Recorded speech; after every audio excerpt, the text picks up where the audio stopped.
this AEW CMLL thing is definitely a thing. Also, hello my friends and welcome to a brand new week, but we do reverse the clocks and go back to Saturday, so we have ups and downs for AEW Collision. And who else is terrified about the next 7 days?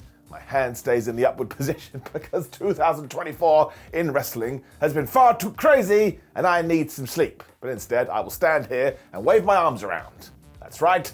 Let's up those down. Also, please do remember to get your tickets for the live show over WrestleMania weekend with the What Culture guys, which is a terrible way to word a sentence. But yeah, we did indeed start off with the Blackpool Combat Club, taking on the CMLL guys, and now we got two new ones. Because it was Esfinge and Star Jr., and now, of course, people are going, well, I don't know who they are. Well, now you do, because they just had a match against Claudio and Jon Moxley. Very sadly for them, they got their asses whipped. And if you are going to open the forbidden door, you may as well let everybody in, and we started with Mox and Star Jr. here, but as soon as the Star tried to lock in his submission, Castagnoli just walked in and went, and he stomped on him. So that's not very nice, but do not worry, because Esfinge then joined his friend, and they pretended to do some dives. And the BCC ran away, and the CMLL guys were like, ha ha, you're idiots. Claudio and Esfinge were then the main guys, and I tell you, the masked man didn't do himself any favors. He instantly went into the big swing, and I was like, bro, this match has barely begun. Star Jr. sorted that with a head scissors and arm drag when they decided, you know what, no more funny business, we've got a job to get done, and finally, they did the double dives. I think what I may do throughout 2024, and see if there is one wrestling show where you don't get a dive, and I'll bet my hair it doesn't happen. It is the same with springboard, so when Star tried that one, he got waffled with the Sagat uppercut, which just meant Esfinge got the hot tag, and he did this thing, and he was all over Jon Moxley. He also kind of got this Indian deathlock pin thingamajig, which is amazing, and he did this wonderful senton. I was like, I'm glad you're here. Esfinge then hit this awesome springboard lung blower as well. By that point, Jonathan was totally done, so he took his head off with a lariat. And then, this man, he went for the most devastating move in all of sports entertainment, the surprise roll-up. But I think he was doing it as kind of a diss to the Mexicans. He was like, ha ha ha, Lucha Libre is funny. Star Jr. then got the warmer tag, but he didn't do much of anything because Claudio just grabbed him and threw him into a Moxley cutter. That was pretty damn cool. When Esfinge got powerbombed as Moxley did indeed lock on the cross arm breaker, and he got the tap out submission win instantly. Moxley was also so pissed that he had to go through this again, he told all of CMLL and anybody in the back they could defeat them, when FTR must have been sat in the entranceway going, hey, I tell you, if anybody makes any kind of quip like that, we're going out there, because their music played instantly. John also pushed Dax right in the face, so a big brawl broke out, and look, I understand this is a little bit random, but who doesn't want Jon Moxley and Claudio Castagnoli versus FTR? There's no way it can be bad. This is like winning the lottery and somebody giving you the numbers beforehand. Hopefully we don't forget that FTR and Daniel Garcia are going after the trio's titles, but there's loads of Blackpool Combat member guys too, so maybe we can squish it all in. This is a very good start up. AEW also made sure to tell you why we're not going there directly though. Daniel Garcia then had a flipping match. He was also taking on Shane Taylor, and of course Matt Menard was on commentary, but this one just felt like a sport because of course Shane is more of a big man, slapping man meat kind of a dude, whereas Garcia is a technical fighter. That's exactly what they both did. It meant that early on, Taylor just tried to slug this guy, so Garcia was like, I'm gonna have to pick the leg. But when he got chopped, he then went back to the dragon screws, and then he got booted out the ring. Whoops. Shane is just too strong. Taylor then hit this excellent leg drop, but that meant he did get carried away because he tried to do one again. And that's when Daniel was like, I must go after that walking device, because if he can't stand on the damn thing, I'm probably going to win. And can you believe it? He was right. He figured out this puzzle, because when Shane Taylor went to do another move, he was like, oh no, I can't do it. I'm all screwed up. Before that though, he did hit this excellent bomb of power for a 1-2-ooh. But when Daniel Garcia went for the pile driver, Shane was like, stop doing that, get off me. He went for the back body drop, which is when somehow, as he was coming back down, Daniel Garcia kind of moved into the leg lock position. He applied this, and Shane had no choice but to tap out. So again, that's kind of like a finish you would see in a quote-unquote real fight. It was awesome. It also means Danny's 2024 run continues, and that is going to all tie in later as well. I was such a fan of this. I didn't see it coming. Then got reminded about the Young Bucks trying to kill Sting and Darby Allin on Dynamite when Eddie Kingston was doing a promo. And let's just pull down the does Eddie Kingston know that wrestling is a work machine? And of course the answer is no, he has no idea. But it makes wrestling so much better. Because he was totally appalled about what Matthew and Nicholas Jackson had done, so he must be gunning for them. But before that, he's also disgusted by Bryan Danielson, because last week when Brian Keith was having his big moment, what did the American Dragon do? He mugged him off. Therefore, he does want to put his Continental Classic title on the line at Revolution against Bryan, and when Danielson loses, he's going to have to shake Eddie's hand. That's really made me laugh. It's a bit like, Ed, I don't think that's going to count that much. It's basically a tainted handshake. Kingston knows this though, because of course Bryan does not respect him. And seriously, Eddie Kingston versus Bryan Danielson, round 2 or whatever it is. I'm just very excited about it, because these two are some of the best wrestlers doing their thing right now. This collision was loaded with matches too, and I popped huge after this, because here came the Outrunners. Because look, anytime they are on TV, I'm just going to sing their praises, and they do have a new gimmick, which is trying to win 2-on-1 matches. I mean, they lost to Hook last week, and this time they were trying to beat Brian Cage. Once again, Truth and Turbo got absolutely destroyed. I do absolutely love them though for 2 reasons. I mean, one, here they came out with Chance the Gelia monster, or whatever it's called, that is the mascot of the Golden Knights. And 2, I mean, they were absolutely pulverized. I mean, Cage just went Super Big Guy 9000 here, because he gave him the double suplex, he gave him this crazy bomb of power, when he locked in the cloverleaf submission for the tap-out victory.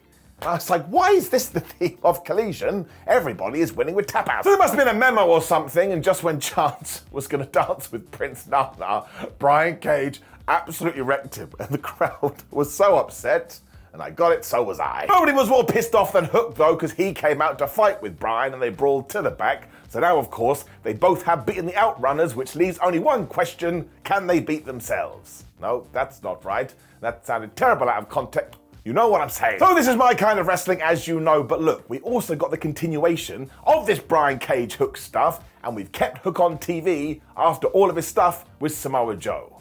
Once again, I'm not going to be upset by that. I think it's very well done. We then have the oddest sight after this, because the Undisputed Kingdom were yelling at Ishii. Now, of course, it was a way to make sense of the fact that we are getting the New Japan legend taking on Orange Cassidy, because Roderick was telling him, listen, I haven't forgotten what you did to me in Ring of Honor 6 years ago, so if you do win that international title, Ishii, I'm coming for you. They're also annoyed because they got kicked out of Chaos yonks ago and nobody told them why. And listen, I love it when wrestling does reference things from way back in the past, because it feels like you have an ecosystem and it all ties in. It ended with Ishii refusing to shake Roderick's strong hand. I was like, yeah, why would he? You were just horrible to him.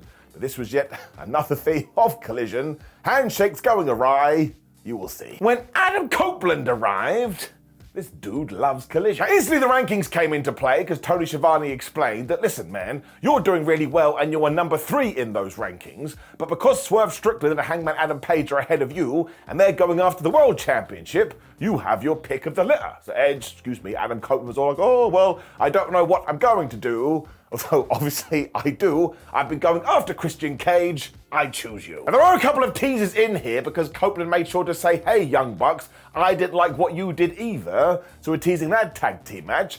And he told Edward Kingston he wants a piece of him. So we're just planting those seeds. It was also true because we had a callback from earlier because Daniel Garcia walked out here and he was like, listen, Adam, it's great that you want to fight for the TNT title, but actually, if you look at my win-loss record, it features a victory over the patriarchy. So I want that sleeveless turtleneck guy too. Now, Copeland totally respected this because he likes the way that Daniel Garcia goes about things. So he was like, hey, we do have a little show called Dynamite on Wednesday, so now it's going to be you versus me, the last man standing gets Cage. They did indeed shake hands afterwards, and this is why I just talked to you about handshakes. Because when Garcia tried to walk away, Adam pulled him in. He was like, listen, pal, the only reason I'm not going to destroy you right now is because you had a match, but come the middle of the week, I'm going to kick your ass. I mean, he was really mad. Now, a small part of me thinks that Garcia should win because he is on such a roll, but I guess that Adam Copeland can win and we can go do the other one later down the line. But I like this segment, and it was a good reminder why having Adam Copeland in AEW is so worthwhile. And if you don't think that, well, you're allowed. But I also think some people are being negative Nancy's. Chris Statlander, Willow Nightingale, and Stokely Hathaway were then backstage with Renee Paquette. Renee was like, look, I don't want to be that guy, but I actually think you teaming up with Stoke has been a benefit. As always, these guys are hilarious because they're all like, listen, Julia Hart and Sky Blue, you can hang out in Hot Topic and listening to Evanescence, but that doesn't make you badasses. Quite like Evanescence. The last album was far better than I was expecting. Chris and Willow then made it clear that they've done all of the talking, but they want a match. And Stokely was like, yeah, well look, I'd love to do that, but I'm blocked by Tony Khan, but don't worry, I'll figure it out. So these three are totally great, and we should do more with them, when Brody King ate Mark Briscoe. Of course he did. The thing is, this dynamic worked perfectly because you do have two guys that want to brawl, but also on commentary we're told that Mark Briscoe is expecting a brand new child, so just when you thought he couldn't babyface himself more, well, he found a way to do it. They also just punched each other in the face to begin when Brody King just flattened him in the corner with a cannonball, and he did the same with a senton. I mean, it was like watching something get squished. Sadly, Brody then forgot not to be an Arkham-verse villain because he did the charge and Mark got out of the way, where he instantly hit a neck breaker, and then things went nuts. He went and got a chair and jumped off it to the outside to take out King when he was going to set up a table, as the referee got in his face and said, listen, my friend, you can't use that kind of thing. This is just a normal match. You won't be expecting this, but down. And this is me being a mega geek, because literally a few days ago, I saw Swerve Strickland and Adam Page use a piece of wood, and nobody cared about that. In fact, I'm pretty sure the official was encouraging it. Now, given that 5 minutes later, Brody King pushed Mark Briscoe through the table, and once again nobody cared, well that's 2 + 2 = potato, and it doesn't make any sense. Now, in the grand scheme of things, it doesn't matter, but I saw it and now I can't unsee it. Before all this though, somehow Mark was able to fight out all of this, and he hit the 10 punches in the corner like it was 1980, when he did another crazy dive. The man is so much fun to watch. Brody was back on top before he tried another corner charge, which he missed, as he was flipping Bane. And this is when Mark Briscoe hit the DVD, and all of a sudden you thought, holy crap, he's gonna win. So he climbed to the top of Tina the turnbuckle. This when Julia Hart was there. She cast distraction, and yes, that's when Briscoe did get pushed through the damn table. But I tell you, in terms of a sight to see, that was pretty damn amazing. It was also the end because Brody just grabbed him and gave him this gonzo bomb for the 1, 2, 3. When you won't believe this, he held Mark Briscoe as Julia got in the ring when she revealed that she had a spike and she stabbed Mark Briscoe right in the head.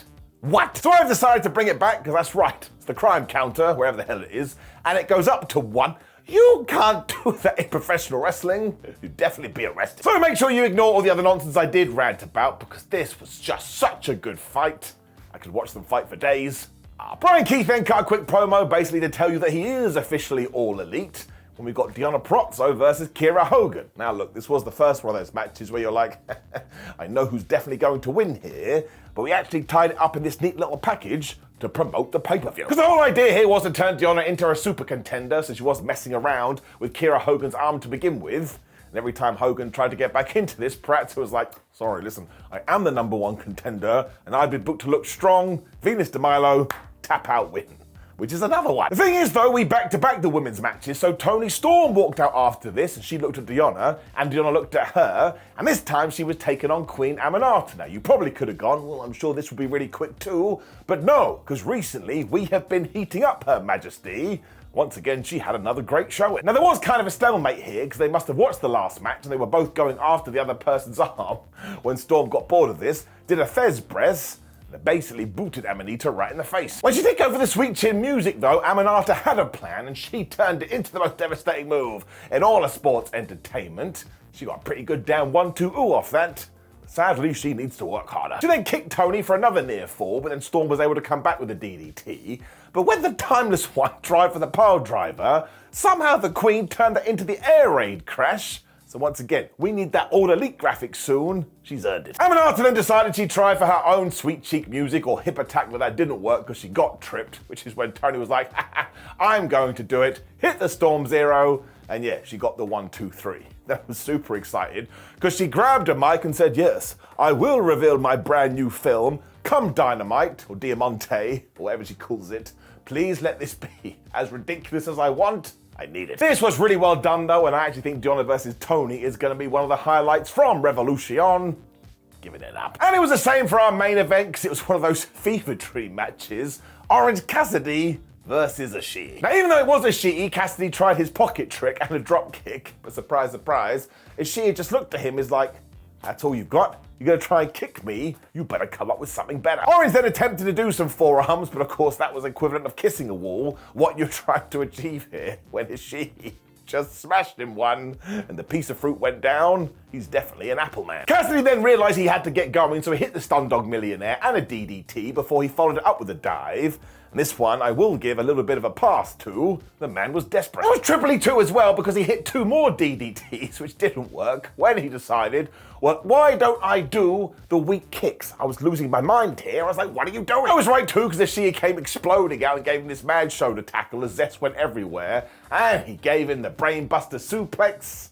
Kind of served him right. A chop then floored Orange, which meant his HP was desperately low, so he had to take a med pack. And while that did allow him to hit the beach break, Ishii leveled him with a bomb of power. I mean, it honestly felt like he could have won 5 times over. He didn't know, so Orange started to spam the most devastating move in all of sports entertainment, where he hit another beach break. But do you want to know what Ishii did? He just kicked out. He doesn't care. He then hit his sliding lariat and no-sold another Orange punch as he got the headbutt. And this was just another classic from these two. I mean, it's not a classic, that's a wild exaggeration, but once again, if you told me they were going to fight next week, I'd still tune in. Cassidy by this point was in a proper state of fear, so when Ishii went to do another suplex, he was like, screw this. He cast his special and he hit the most devastating move in all of sports entertainment, the surprise roll-up, and this time he did get the 3. But once again, Ishii was ready to fight right after this. So in a way, Orange stole one. There was more after this as well, because the Undisputed Kingdom were in the ring and they dropped Orange Cassidy with a pile driver to continue that feud, when finally Ishii and Trent chased them away. If I was Cassidy, I'd be like, listen guys, why couldn't you have turned up 10 seconds earlier? Now my head hurts. So I do love the fact that AEW told you yonks ago that we were going to get Strong versus Cassidy, and now we're just taking baby steps. Listen, there was a time in wrestling when we were never going to get matches like this, so I'm not going to get mad at them now. The impossible has become a reality. Which of course brings us to the end of Collision, and in terms of a wrestling show where you just want to see wrestling, surely Saturday nights are becoming that night. That's all AEW does do. So it is getting it up, and please do make sure you like the video, share the video, and subscribe. There is a video on the screen which is ups and downs, so smack it down. My word, there's a lot to talk about from that thing. Otherwise, leave a comment, let me know what you think about all of sports entertainment right now. Otherwise, I will see you throughout the week. Do we have a pay-per-view this weekend? Don't think so. Or is it the Elimination Chamber? I don't know. See you soon.